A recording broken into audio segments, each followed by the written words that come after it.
పుణ్యమూర్తుల దివ్యగాథల నుంచి ఈ రోజున యేసుక్రీస్తు చరిత్రను గురించి విందాం. యేసుక్రీస్తు జన్మించడానికి ముందు క్రీస్తు పూర్వం 350 సంవత్సరాలు, అంటే క్రీస్తు జన్మించడానికి ఒక 350 సంవత్సరాల ముందే, క్రీస్తు ఇంకా 350 సంవత్సరాల తర్వాత పుడతాడనగా ఇజ్రాయెల్ దేశంలో యూదులు సత్యాన్ని, ధర్మాన్ని మర్చిపోయారు, మానవత్వాన్ని కూడా కోల్పోయారు, దుర్భరమైన జీవితాన్ని గడుపుతున్నారు. ఈ యూదుల భాష హిబ్రూ భాష. ఇది సుమారుగా సంస్కృతానికి ఇంచుమించు దగ్గరగా ఉంటుందన్నమాట. ఈ యూదుల్లో ఇబ్రహీం యొక్క సంతతి వాడే ఈ యోసెఫ్ అని ఆయన. అది ప్రస్తుతం అతన్ని జోసెఫ్ అని కూడా పిలుస్తూ ఉంటారు. ఈ యోసెఫ్ని లేదా జోసెఫ్ అంటారు. ఈ జోసెఫ్ అలాగే మేరీ, ఈ ఇరువురు బాల్యం నుండే దైవభక్తి కలిగిన వారు అనమాట. జోసెఫ్ అలాగే మేరీ ఇరువురికి బాల్య దశలోనే వివాహం అయ్యింది. అయితే వారికి శోభనం కాకముందే దైవానుగ్రహం వలన మేరీ గర్భవతి అయ్యింది. ఈ సత్యం మేరీకి తెలుసు కానీ ప్రజలకు తెలియదు. అందువలన లోకోపవాదాన్ని నుండి తప్పించుకునే ఉద్దేశంతో మేరీ తాను నివసించే ప్రదేశం నుంచి వేరే ప్రాంతానికి వెళ్ళాలని ఒక ఆలోచన చేసింది. ఆమె గర్భవతి అనే విషయం జోసెఫ్కు కూడా తెలుసు. కానీ అతడు తన భార్య శీలాన్ని శంకించలేదు. యథాప్రకారంగా ఆమెను గౌరవిస్తున్నాడు, అంటే భగవంతుడే అనుగ్రహించాడు అని. ఇలా ఉండగా ఒక రోజున భగవంతుడు మేరీ కలలో కనిపించాడు. ఏమన్నాడంటే ఆ కలలో, నీకు భగవదాంశతో కూడిన పుణ్యపురుషుడు త్వరలోనే జన్మిస్తాడు, దైవతత్వ ప్రచారంలో ప్రపంచమంతా ఖ్యాతి పొందుతాడు అని చెప్పింది ఆ కలలో ఆ దైవం ఈ మేరీకి. అలాగే జోసెఫ్ కలలో కూడా కనిపించాడు భగవంతుడు.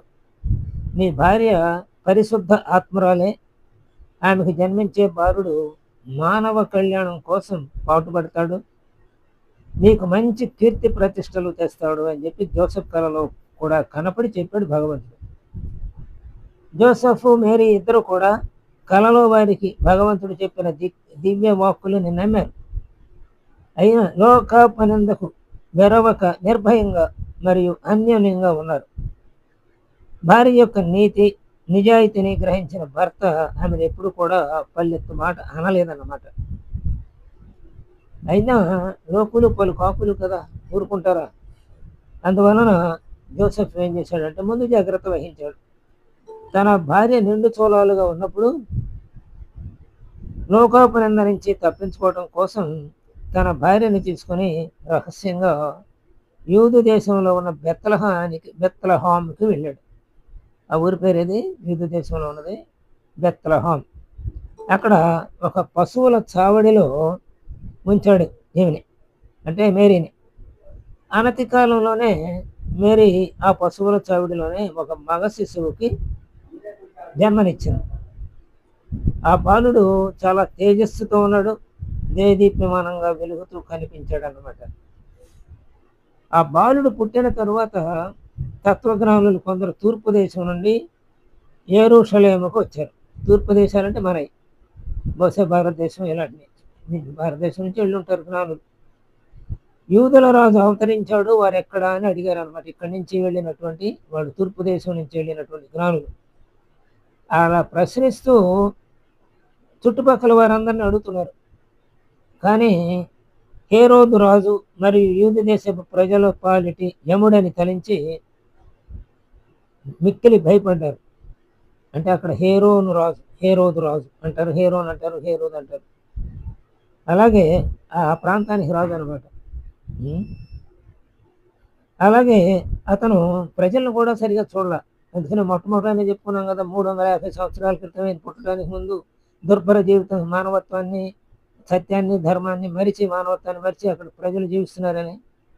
ఇక వాళ్ళ రాజు ఎలా ఉంటాడో మనకి అర్థం చేసుకోవచ్చు కదా. కాబట్టి హేరోదు రాజు, ఈ యూదు ప్రజలు ఏమనుకున్నారంటే ఆయన చూసి మన పాలిటి యముడే ఈ రాజు అనుకున్నారు. అలా ఎప్పుడు భయపడుతుండేవాడు అన్నమాట వాడు. అందు ముఖ్యంగా హేరోదు రాజు తన స్థానమునకు, అంటే ఎవరైనా తన రాజ్యం నుంచి పడగొట్టి అది ఆక్రమిస్తారేమో భయం ఎక్కువగా ఉండేది. అందుకని తన స్థానానికి భ్రష్టత్వం వస్తుందేమోననే భయంతో యేసుక్రీస్తు మీద ఈర్ష్యాదేశాలు పెంచుకున్నాడు. అంటే కంసుడు కృష్ణుడి మీద పెంచుకున్నట్టుగా అనమాట.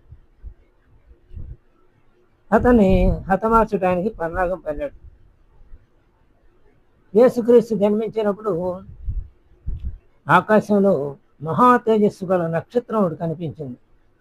ప్రజలు ఆ నక్షత్రాన్ని చూచారు. సమీపంలో ఒక మహాపురుషుడు జన్మించి ఉంటాడని భావించారు. కానీ ఆకాశంలో కనుక తోకచుక్క కనిపిస్తామనుకుంటాం, అరిష్టం అనుకుంటాం కదా, అది భారతీయుల నమ్మకం. కానీ ఆనాడు మహాప్రకాశవంతమైన నక్షత్రమే కదా కనిపించింది. అది వాడు శుభసూచకంగా భావించారు. అంటే ఎక్కడో ఈ ప్రాంతంలోనే ఒక మహానుభావుడు పుట్టుంటాడు అని. అయితే తూర్పు దేశాల నుంచి వెళ్ళిన జ్ఞానులు ముగ్గురు అనమాట. వాళ్ళు ఆ నక్షత్ర బాటను అనుసరించి వెతుక్కుంటూ వచ్చారు. తొకచుక్క అంటే నక్షత్రం నుంచి వెలువడిన ఆ కాంతి ఒక బాటలాగా కనపడుతుంది కదా అది. వారు యేసుక్రీస్తు వద్దకు వచ్చారు. ఆ బాలుని చూచారు. ఈ తూర్పు దేశం నుంచి వచ్చిన గ్రాములు చాలా ఆనందించారు ఆయన చూసి. తర్వాత ఆయనకి, ఆ బాలుడికి బంగారము, సాంబ్రాణి, పరిమళ ద్రవ్యాలను కానుకలుగా అర్పించారు. ఆ వచ్చిన వారిలో కొందరికి భగవంతుడు కలలో కనిపించి, మీరు హేరోదు రాజు వద్దకు వెళ్ళకండి, మరియు ఆ కనిన బాలుని జననాన్ని గురించి అతనికి తెలుపకండి అని చెప్పి ఈ తూర్పు దేశం నుంచి వచ్చిన జ్ఞానులకి భగవంతుడు కలలో కనిపించి ఆ రకంగా చెప్పాడట. ఆ భగవంతుని ఆదేశం ప్రకారమే ఈ జ్ఞానులు బాలుని దర్శించుకున్నారు. రాజుకు చెప్పలేదు. మరొక మార్గంలో వారి వారి ప్రాంతాలకు వాళ్ళు వెళ్ళిపోయారంటే మరి తూర్పు దేశాలకు వెళ్ళిపోయారన్నమాట. ఆ తర్వాత భగవంతుడు యోసేపు కలలో కనిపించాడు. హేరోదు రాజు యేసును చంపడానికి ప్రయత్నిస్తున్నాడు కాబట్టి నీవు నీ భార్యను బిడ్డను రహస్యంగా ఇజ్రాయెల్ దేశానికి తీసుకువెళ్ళిపో, అక్కడ తలదాచుకో అని చెప్తే యోసేపు లేకపోతే జోసెఫ్ రెండు ఒకటే కదా. ఆ యోసేపు ప్రభు ఆజ్ఞ ప్రకారంగా బాలుని అలాగే తన భార్యని ఇద్దరిని తీసుకుని గలిలేయ అనే సీమకు వెళ్ళి నజరేతు అనే నగరంలో నివాసం ఏర్పరచుకున్నాడు. కొంతకాలం తర్వాత దుర్మార్గుడైన హేరోదు రాజు నశించాడు, అంటే చనిపోయాడు. అప్పుడు భగవంతుడు మళ్ళా యోసేపు కలలో కనపడ్డాడు. తల్లిని శిశువుని తీసుకుని ఇజ్రాయెల్కి వెళ్ళని ఆదేశించాడు. ప్రభువు ఆజ్ఞ ప్రకారం యోసేపు తన భార్య అయినటువంటి మేరీని, బిడ్డడైనటువంటి క్రీస్తుని ఇద్దరిని తీసుకుని ఇజ్రాయెల్ వచ్చాడు. ఇజ్రాయెల్లో నివసించడం ప్రారంభించాడు. కొంతకాలం తర్వాత యేసుకి 7వ ఏట తండ్రి చనిపోయాడు. యోసేపు తండ్రి చనిపోయిన తర్వాత యేసు 12 దినాలు ఒక్కొక్క కొండపై కూర్చుని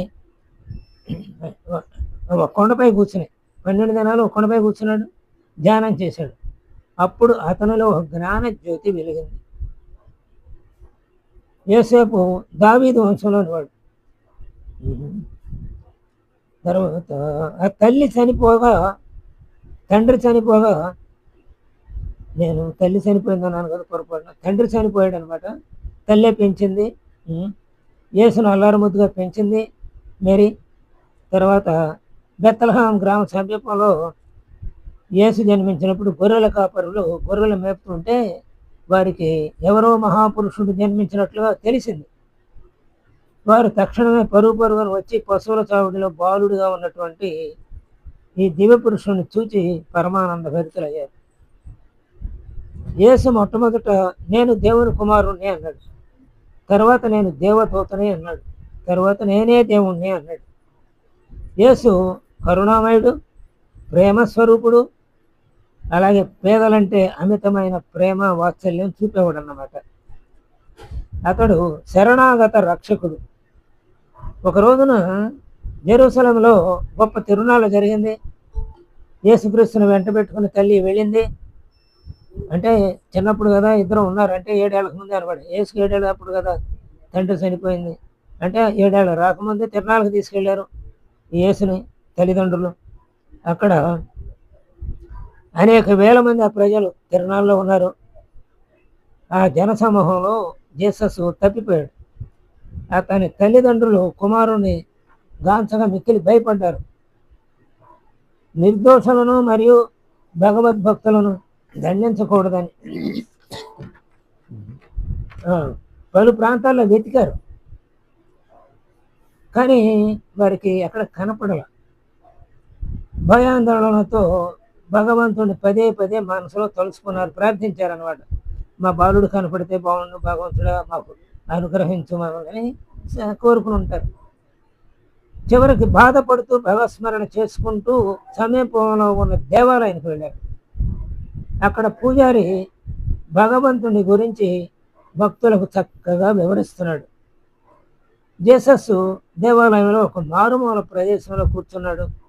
పూజారు చెప్పే బోధనలన్నీ శ్రద్ధగా వింటున్నాడు. అంటే 7 ఏళ్ల క్రితమే, అంటే ఆయనకి 7 ఏళ్ల వయసు రాకముందే అనమాట. అంటే పువ్వు పుట్టగానే పరిమళిస్తుందని చెప్పుకుంటున్నాం కదా, అట్లాగే జీసస్ కూడా అనమాట. అలాగే జీసస్ బాలుడైనప్పటికీ చిన్నతనం నుండి దైవభక్తి పరాయణుడై దేవుడంటే అమితంగా ప్రేమిస్తూ ఉండేవాడు. కోకిల కాకి గూటికి చేరదు కదా, ఒకవేళ చేరిన ఏమవుతుంది, ఆ కాకులన్నీ పొడిచి దాన్ని బయటికి పంపించేస్తాయి. అలానే నటనా జీవితంలో వచ్చిన సమాజం ఇదంతా జనసమూహం అంతా నటనతోనే ఉంటుంది ఎక్కువగా. పవిత్రమైన దేవాలయం మరియు భగవంతుని గురించి చెప్పే బోధలు వాళ్ళకి నచ్చవు ఈ నటనా ప్రపంచంలో జీవించే జనసమూహానికి. కానీ చిన్నప్పటి నుంచి భగవద్భక్తి కల యేసుకి దేవాలయంలో ఆ పూజారి చెప్పే బోధలు మాత్రం చక్కగా నచ్చినాయి. అందువలన తల్లిదండ్రులను కూడా మరిచి ఎలాంటి బెంగ లేకుండా పూజారి చెప్పే ప్రవచనాలను శ్రద్ధగా వింటున్నాడు. తల్లి వాళ్ళు ఎత్తుక్కుంటూ వచ్చారు కదా, ఊడిలో మారుమూల ప్రదేశంలో ఏకాగ్రతతో పూజారి చెప్పే ప్రవచనాలని వింటూ ఉండగా చూచారు కుమారుణ్ణి. చాలా సంతోషించారు. పరుగున మేరీ ఆ బాలుడి దగ్గరికి పరిగెత్తి తన కుమారుడి దగ్గరికి మెత్తుకొని తనివి తెరా ముద్దాడింది. నీవెక్కడికి వెళ్ళావు అని అడిగారు. నేను దేవుడి దగ్గరే ఉన్నాను అన్నాడు ముసిముసినవ్వు నవ్వుతూ కుర్రాడు.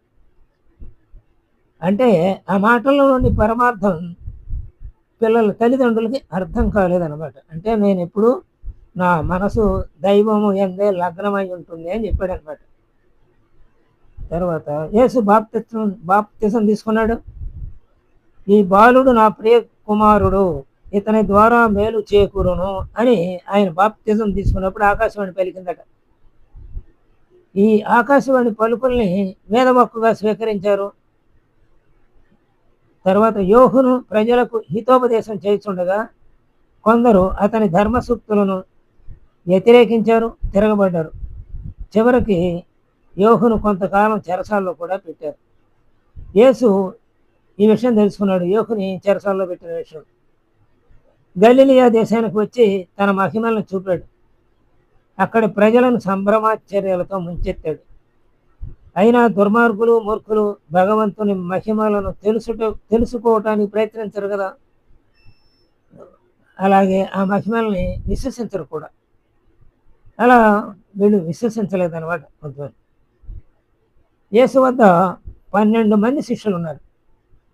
వారిలో మొదటివాడు పేతురు, రెండోవాడు ఆంద్రేయ, మూడోవాడు యాకోబు, నాలుగోవాడు యోమాను, ఐదోవాడు ఫిలిప్పి, ఆరోవాడు తోమా, ఏడవవాడు మొత్తయి, ఎనిమిదోవాడు యాకోబు, తొమ్మిదోవాడు తద్దయి, 10వాడు సియోను, 11వాడు యోధ, 12వాడు యోధా ఇస్కరియోత్. ఇలా 12 మంది శిష్యులు ఉన్నారు యేసుకి.